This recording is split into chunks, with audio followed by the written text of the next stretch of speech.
Hello বন্ধুরা, welcome back to my channel Riya blogs 15। তো বন্ধুরা, তোমরা কেমন আছো? আশা করি তোমরা খুব ভালো আছো, আর আমি তোমাদের ভালোবাসায় ভীষণ ভালো আছি।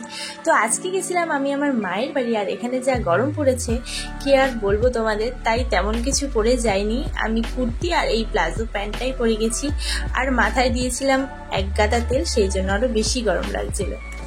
আর আমার শ্বশুরবাড়ির থেকে আমার বাপের বাড়ি খুব একটা দূর নয়, এই টোটোতে উঠলে 10 মিনিট, আর যদি হেঁটে যাও তাহলে ধরো 20 মিনিট। তো মাত্র আমি ও বাড়ি থেকে আসলাম, আর এসে এই যে দেখছো এই পরে আছি ফুলাতা একটা কুর্তি, তো সেটাই এখন আমি চেঞ্জ করব। তো ভিডিওটা যদি ভালো লাগে অবশ্যই একটা লাইক করে দিও, আর আমার চ্যানেল যদি কেউ নতুন হয়ে থাকো আমার চ্যানেলটি একটা সাবস্ক্রাইব করে পাশে থাকা বেল আইকনটি ক্লিক করে দিও। তো ভিডিওটি দেখতে থাকো, আশা করি তোমাদের ভালো লাগবে। এবার আসি আসল কথা, কেন আমি মায়ের বাড়ি গিয়েছিলাম। সত্যি কথা বলতে কি, আমার না গত এক সপ্তাহ ধরে ভীষণ মাথা ব্যথা করছে, জানি না কেন, কি হয়েছে। ওষুধ খেয়েছি, চা খেয়েছি, কোনো কিছুতেই কোনো কিছু হচ্ছে না।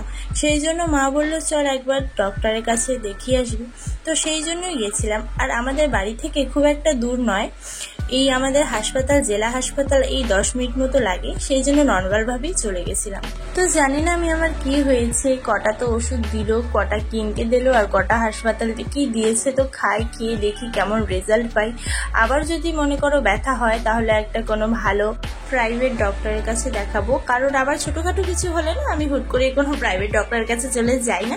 আমার বাড়ির সামনেই যেহেতু জেলা হাসপাতাল, সরকারি হাসপাতাল, তো সেখানে দেখিয়ে আমার অভ্যাস।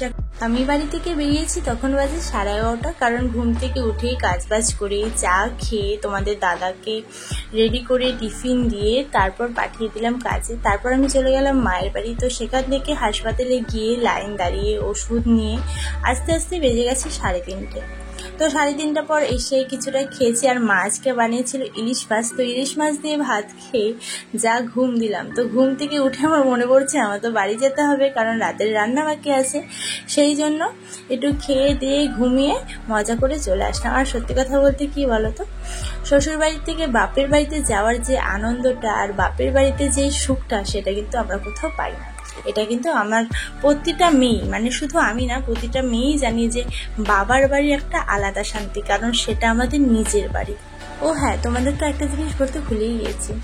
আমি যে মেডিসিনের দোকান থেকে মেডিসিন কিনছিলাম, সেখানে না আমার ফোনটা আমি ফেলে দিয়ে চলে এসেছিলাম।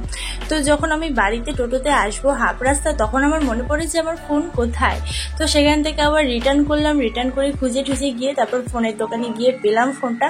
আর ততক্ষণে যেন আমার জীবনে আর প্রাণ ছিল না, আমি এতটাই ভয় পেয়ে গেছিলাম। তো ফাইনালি আমি ফোনটা পেয়েছি, তো এখন তো আমি ভীষণ খুশি।